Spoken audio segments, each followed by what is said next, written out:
The courthouse steps felt cold beneath my feet as I clutched the deed in my trembling hands.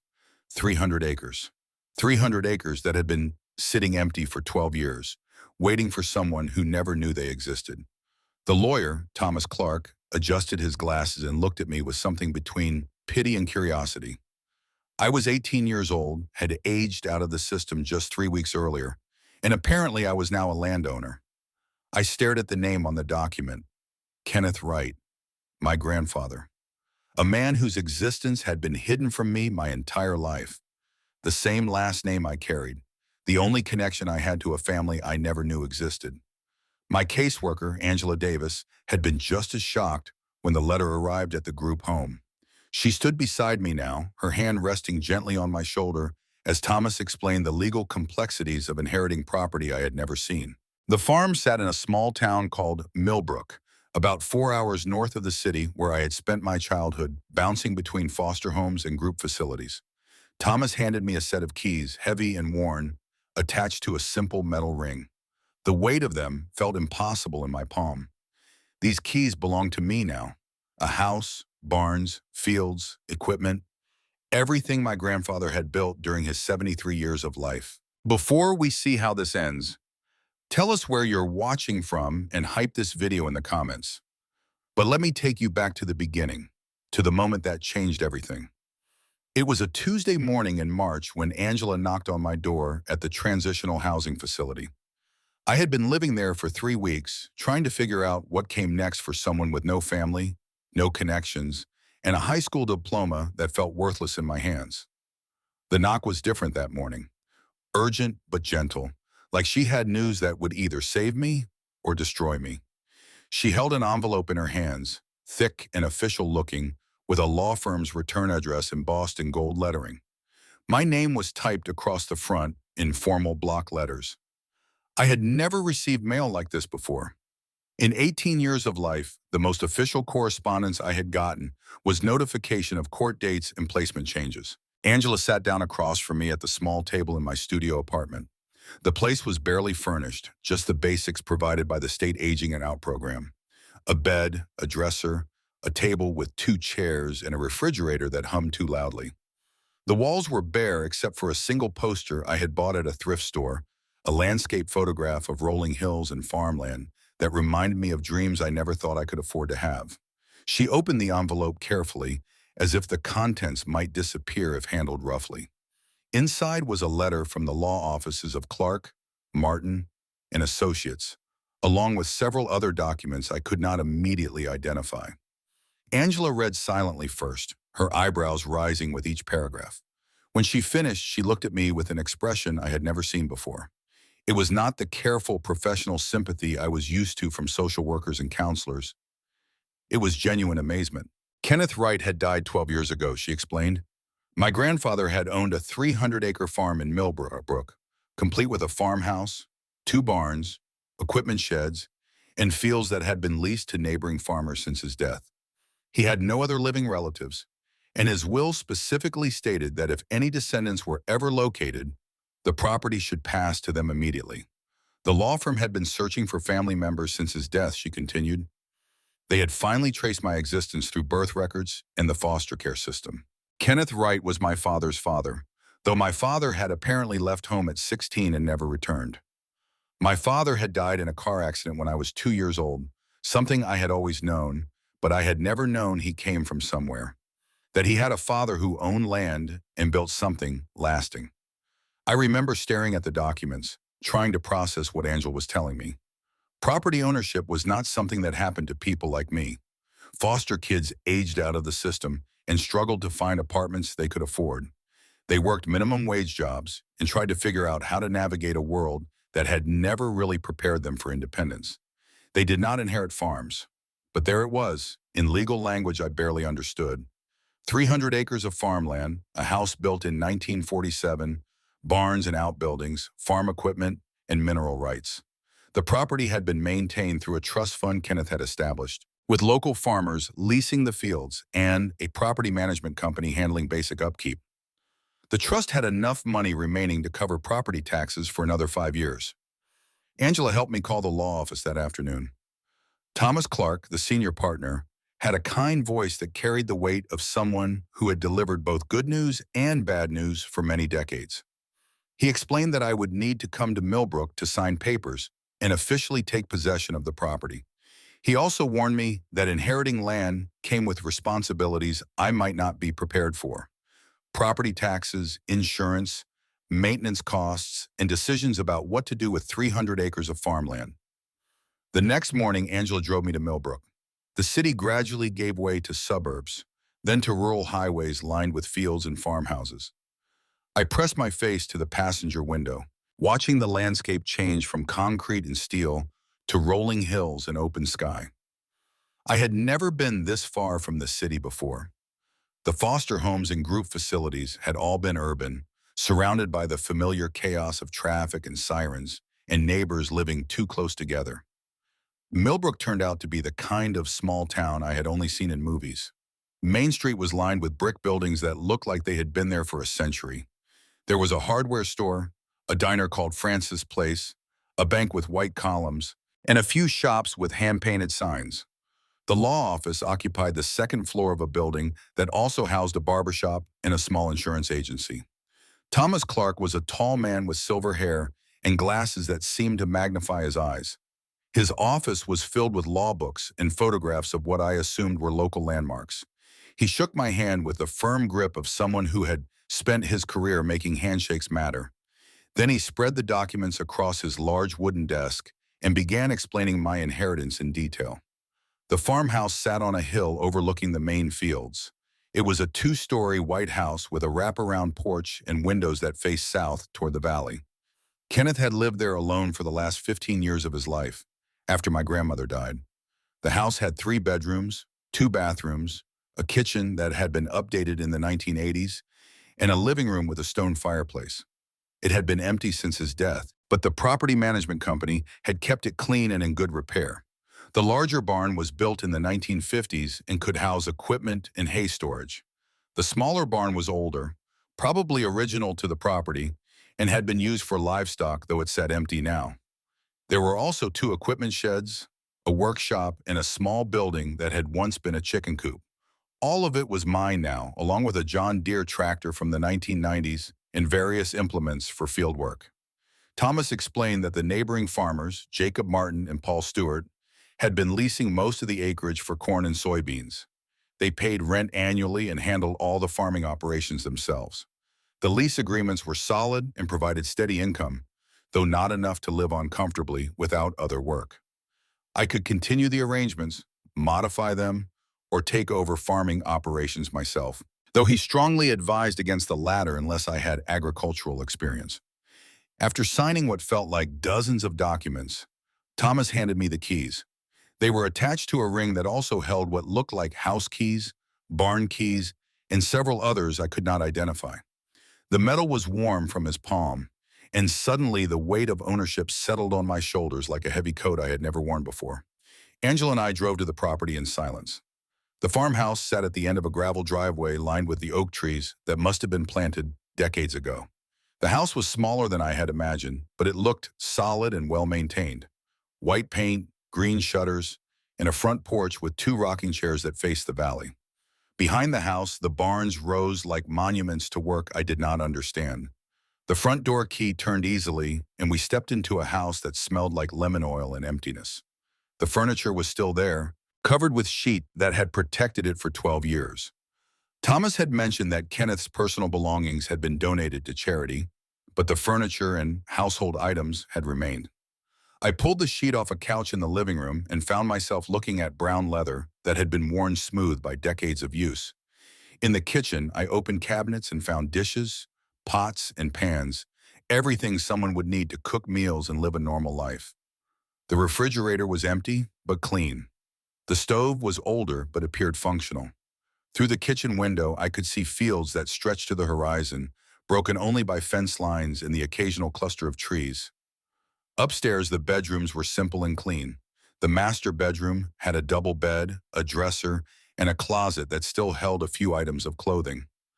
I touched the sleeve of a flannel shirt hanging there and wondered what my grandfather had been like. Had he been tall like me? Had he worked these fields with his own hands? Had he ever wondered what happened to the son who left home and never returned?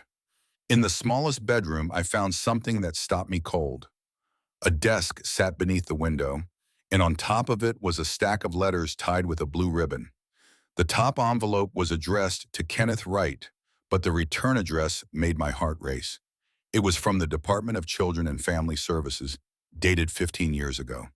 My grandfather had been looking for me. I sat down at the desk and untied the ribbon with shaking hands. The letters were copies of correspondence between my grandfather and various social service agencies. He had been trying to locate his son's child. He knew I existed. He had been searching for me for years, but the privacy laws and bureaucratic barriers had prevented him from finding me. The last letter in the stack was from a private investigator, dated just 3 months before Kenneth's death. The investigator had located my general whereabouts, but had not been able to make contact before Kenneth passed away. At the bottom of the stack was a handwritten letter addressed to whoever might find it. The handwriting was careful and deliberate, the words of someone who had thought long and hard about what he wanted to say. It began, "To my grandchild, if you are reading this, then you have found your way home at last." Kenneth wrote about the farm, about the work he had put into building something that would last. He wrote about my father, about the arguments that had driven them apart, and about his regret at never reconciling before it was too late. He wrote about hoping that someday his grandchild would want to continue what he had started, or at least know that they came from people who understood the value of hard work in taking care of the land. The letter was 3 pages long, and by the time I finished reading it, tears were streaming down my face. Angela had found me upstairs and was reading over my shoulder. She put her arm around me as I folded the letter carefully and held it against my chest. For the first time in my life, I had a connection to family that went beyond the clinical language of case files and court documents. That night, Angela and I stayed in a motel in town. I could not bring myself to sleep in the farmhouse yet. It felt too big, too quiet, too full of a life I had never been part of. But I also could not bring myself to leave. Over dinner at Frances' Place, the local diner, I met Frances Lewis herself, a woman in her 60s who had known my grandfather well. Frances had kind eyes and a smile that made me feel like I belonged somewhere for the first time in my life. She told me stories about Kenneth, about how he had been a regular customer for 20 years, always ordering coffee and pie, always asking about her family, and remembering details about her grandchildren. He had been a quiet man, she said, but generous and dependable. When the church needed a new roof, Kenneth had donated lumber from his own woodlot. When the high school football team needed transportation to away games, Kenneth had offered his truck. She also told me about my father.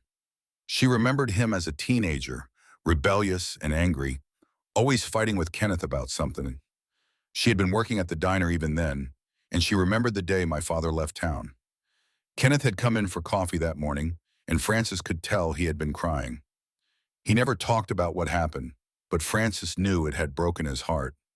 Over the following days, I met more people who had known my grandfather. Jerry Scott ran the hardware store and had sold Kenneth supplies for decades. He remembered my grandfather as someone who always paid his bills on time and never bought anything he did not need. Sarah Thompson worked at the bank and had handled Kenneth's accounts. She spoke of him as a careful man who saved his money and planned for the future, always hoping his family would someday return. Each conversation added another piece to the puzzle of who Kenneth Wright had been. He emerged in my mind as a man who had worked hard, lived simply, and carried the pain of losing his son for the rest of his life. He had built something lasting on this land, not just for himself, but for family he hoped would someday claim it. The decision to stay was not immediate. I spent 2 weeks going back and forth between the farm and the city, trying to figure out what staying would mean. I had no experience with farming, no knowledge of rural life, and no money beyond what the state provided for aging out of foster care. But I also had nowhere else to go, and for the first time in my life, I had a place that actually belonged to me. Thomas Clark helped me understand the financial realities. The lease payments from Jacob Martin and Paul Stewart would provide some income, but not enough to live on comfortably. I would need to find work, either in town or in the surrounding area. I could also consider learning to farm some of the acreage myself, though that would require significant investment in equipment and learning. Jacob Martin turned out to be a man in his 40s who farmed about 800 acres, including the 200 he leased from Kenneth's estate. He was skeptical when I first introduced myself, clearly wondering if this 18-year-old city kid would interfere with arrangements that had worked well for over a decade. But when I assured him I wanted to continue the lease and learn about farming, his attitude shifted. Jacob became my first real teacher about agricultural life. He showed me how the fields were laid out, explained crop rotation and soil management, and introduced me to the rhythm of farming seasons. He also offered me part-time work during busy periods, planting and harvest, which would give me income and education at the same time. Paul Stewart was older, probably in his 60s, and had been farming his whole life. He leased the smaller fields closer to the house and had known my grandfather personally.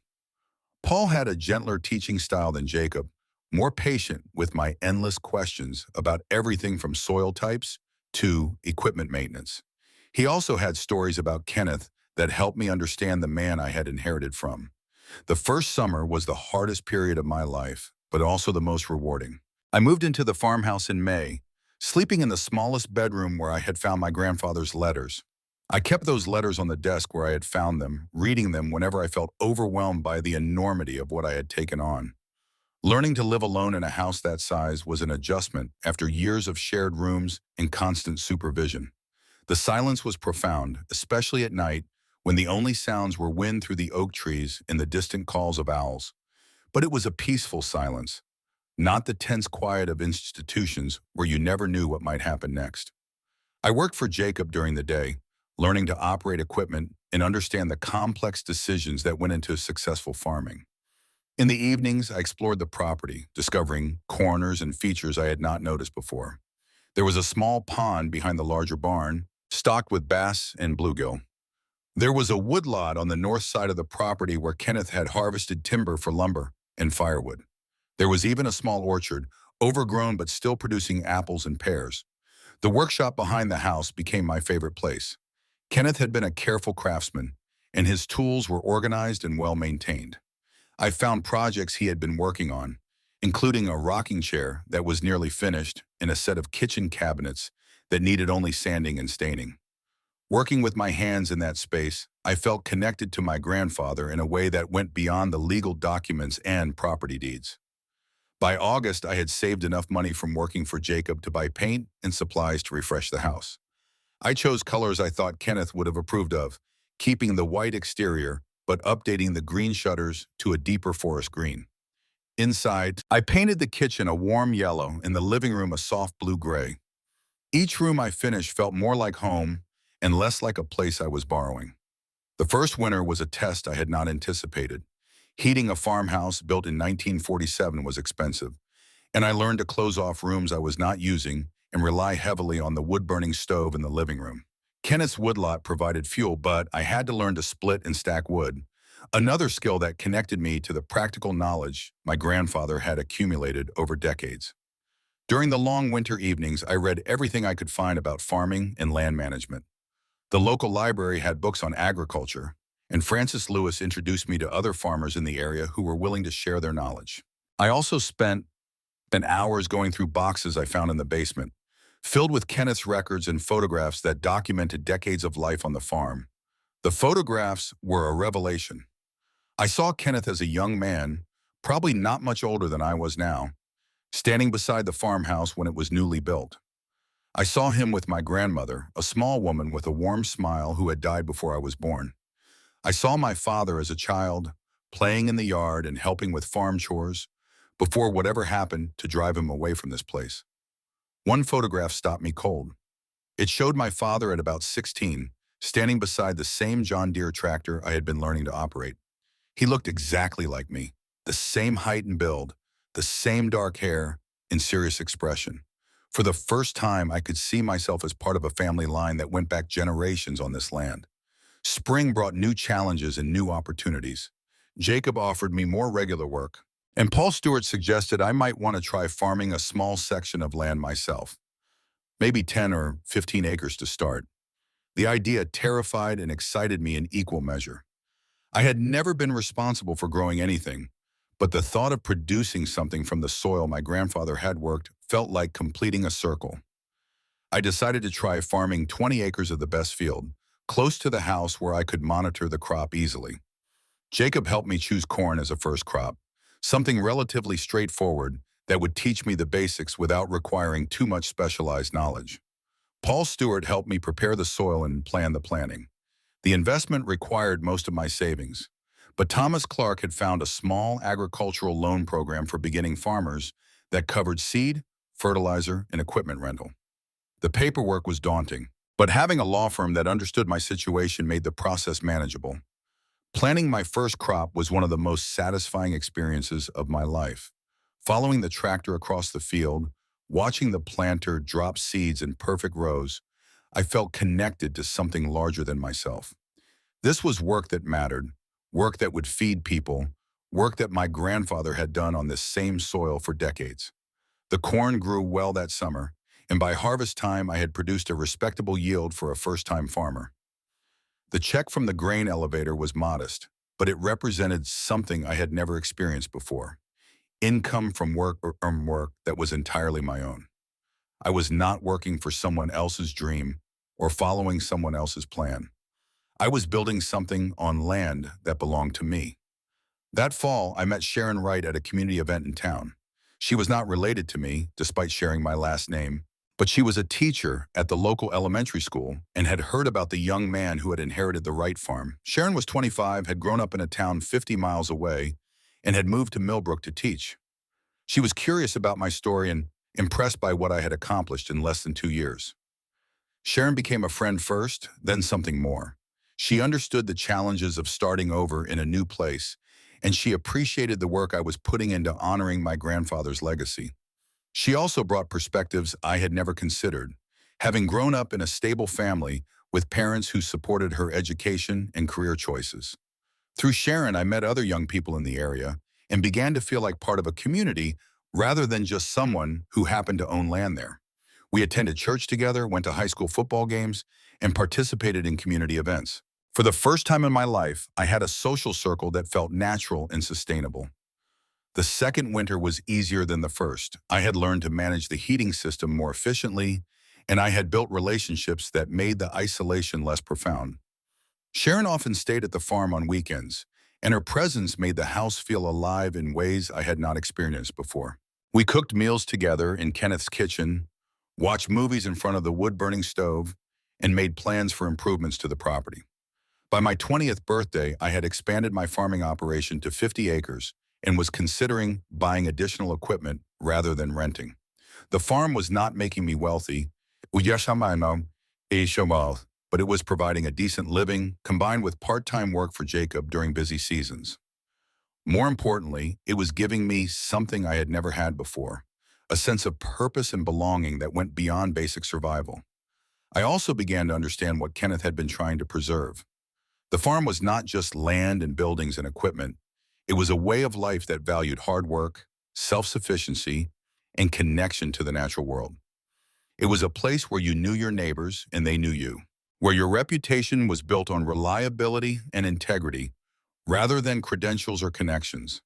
The third year brought new challenges when Deborah Campbell, a woman claiming to be Kenneth's niece, appeared with a lawyer and disputed my inheritance. She argued that the will was invalid and that she had a stronger claim to the property as a blood relative who had maintained contact with Kenneth throughout his life. The legal battle was terrifying. Everything I had built, everything I had come to depend on, was suddenly at risk. Thomas Clark handled my defense, but the case was complex and expensive. Deborah Campbell had documentation that seemed to support her claims, including letters from Kenneth and photographs showing her visiting the farm over the years. For 6 months, I lived with the uncertainty of not knowing whether I would be allowed to keep the home and the life I had built. The stress affected my farming operation, my relationship with Sharon, and my ability to sleep or concentrate on anything else.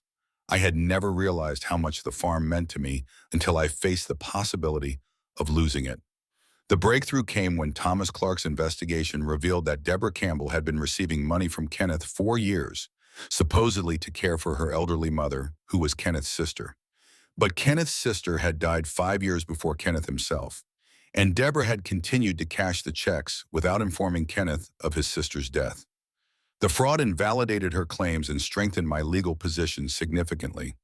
The court ruled in my favor, but the experience had changed something fundamental about how I viewed my place on the farm. I realized that I had been living with the fear that it was all temporary, that someone would eventually come to take it away. The legal victory gave me a sense of security I had never experienced before, the confidence that this was truly my home and my future. That fall, Sharon and I got engaged. We had been together for over a year, and she had become as invested in the farm's success as I was. She had also helped me understand that building a life meant thinking beyond just surviving from season to season. We began making long-term plans, talking about expanding the house, starting a family, and developing the farm into something that could support multiple generations. The engagement also prompted me to think more seriously about my grandfather's legacy and what I wanted to pass on to my own children someday.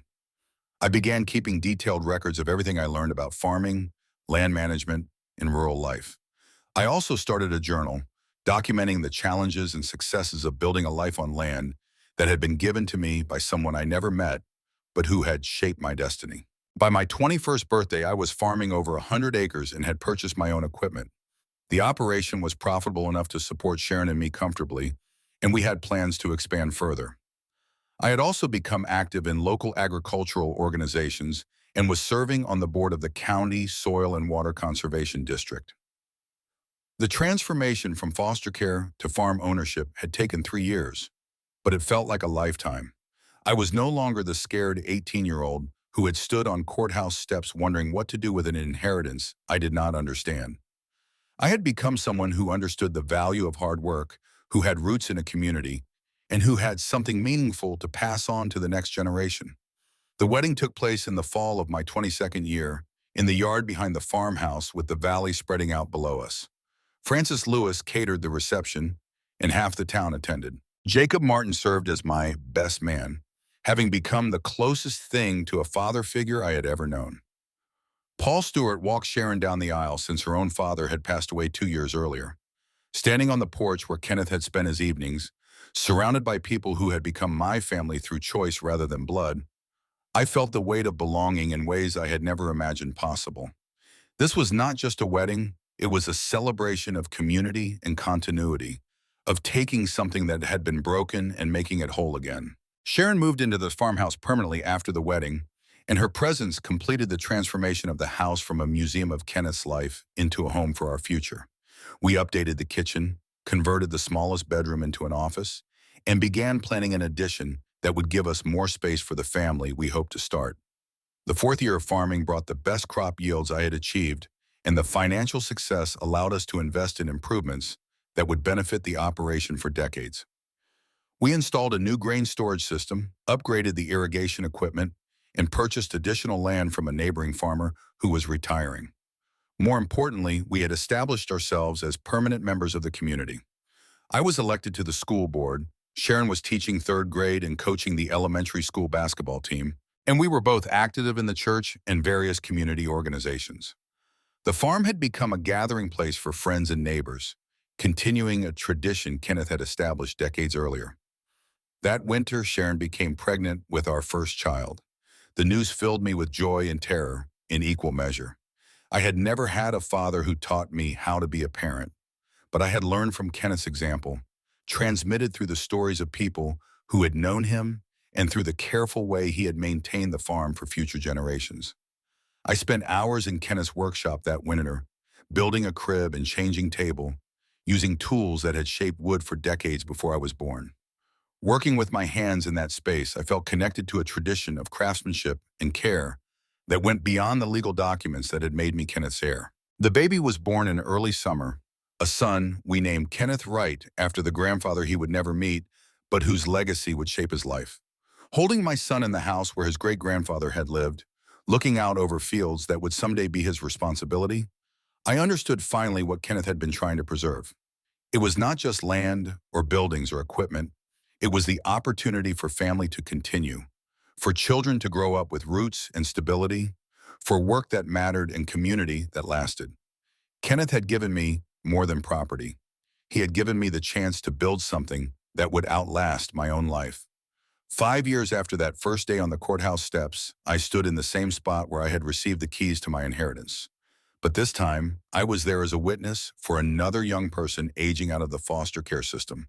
Someone Thomas Clark was helping to navigate the legal complexities of an unexpected inheritance. The young woman, barely 18 and clearly overwhelmed, reminded me of myself at that age.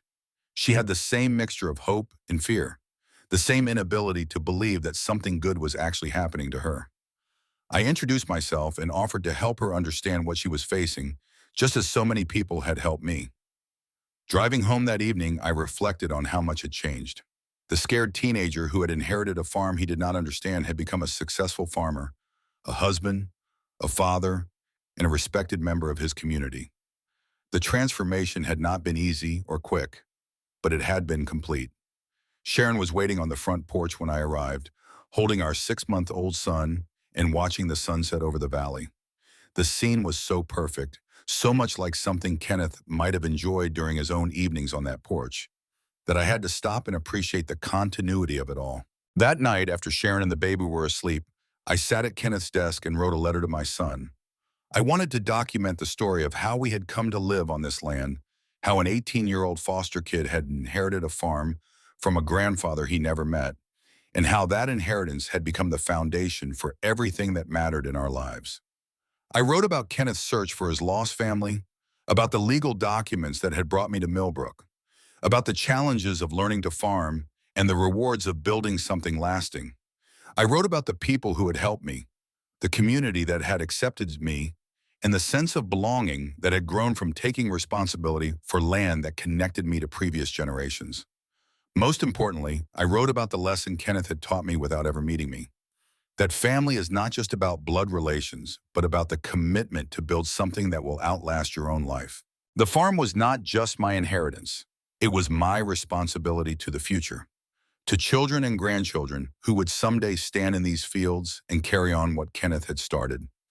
The letter was 12 pages long by the time I finished it, and I sealed it in an envelope addressed to Kenneth Wright to be opened on his 18th birthday. I placed it in the same desk drawer where I had found Kenneth's letters to me, continuing a tradition of communication across generations that might never meet, but would always be connected by this land.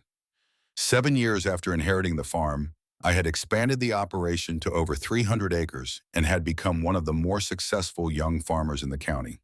The financial success was gratifying, but more important was the sense of purpose and continuity that came from working land that had been in my family for generations, even if I had only recently discovered that family connection.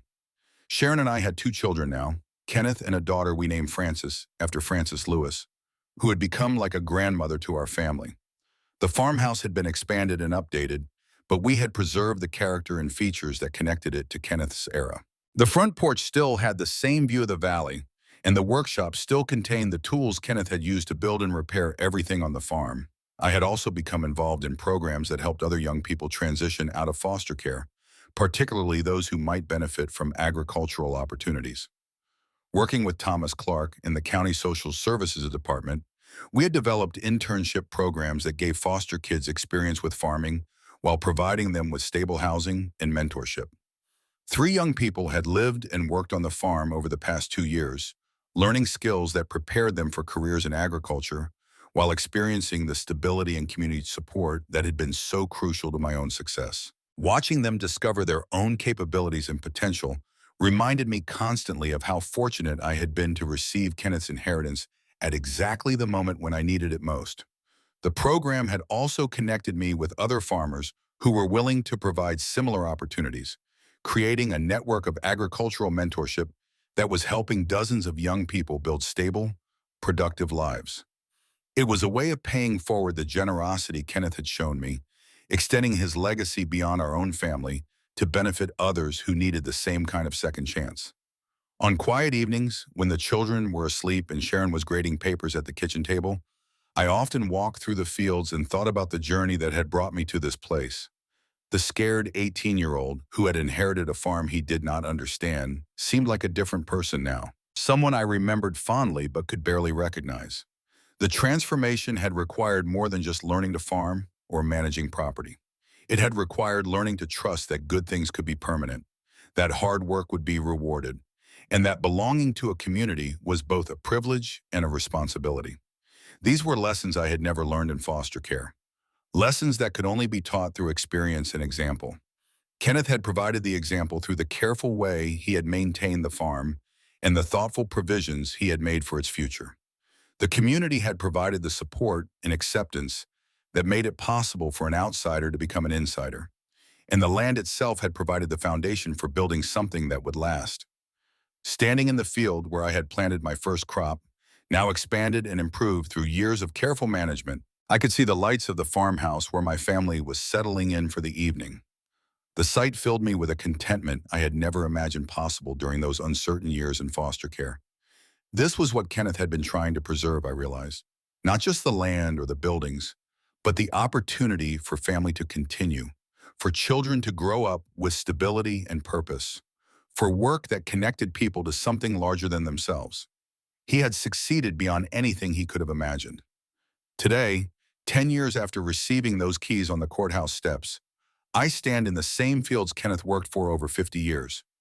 My son Kenneth is old enough now to help with simple farm tasks, and he shows the same curiosity about how things work that I remember feeling when I first arrived here.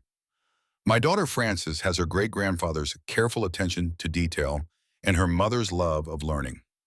The farm has become everything Kenneth hoped it would be, a place where family can grow and thrive, where work has meaning and purpose, where community connections run deep enough to support multiple generations.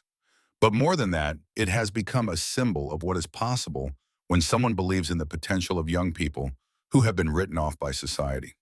The foster kids who have worked and lived here over the years have gone on to successful careers, stable relationships, and productive lives. Some have stayed in agriculture. Others have used the skills and confidence they gained here to pursue different paths. All of them have learned what I learned, that belonging is possible, that hard work is rewarded, and that family can be created through choice and commitment as well as through blood. I think about Kenneth often, especially during the quiet moments when I am working alone in the fields or the workshop. I wish I could have met him, could have thanked him personally for the gift he gave me. But I also know that the best way to honor his memory is to continue what he started, to build on the foundation he provided, and to pass on to my own children the values and opportunities he preserved for future generations. The legal documents that brought me to this farm described an inheritance of land and buildings and equipment. But what Kenneth really left me was much more valuable than property. He left me the chance to belong somewhere, to build something lasting, to be part of a community that values work and integrity and mutual support.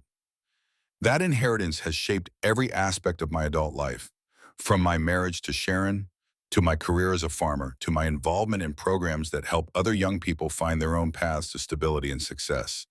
It has given me the confidence to take risks, the security to make long-term plans, and the motivation to contribute something meaningful to the community that welcomed me.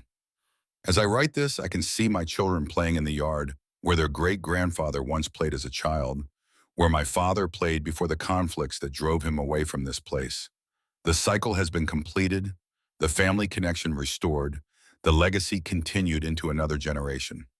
If you are watching this story unfold, I hope it inspires you to think about the young people in your own community who might benefit from mentorship, opportunity, and the chance to belong somewhere. Foster care statistics are sobering, but individual stories like mine prove that transformation is possible when someone believes in potential rather than focusing on problems.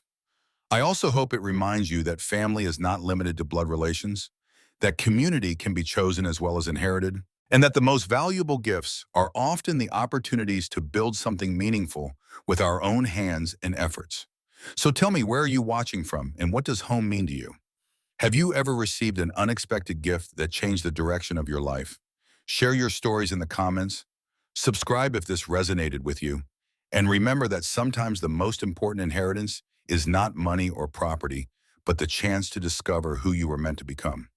Standing here on land that has been home to my family for generations, I know that Kenneth's legacy will continue long after I'm gone, carried forward by children and grandchildren who will learn the same lessons about work and community and belonging that transformed a scared foster kid into someone who finally knew where he belonged.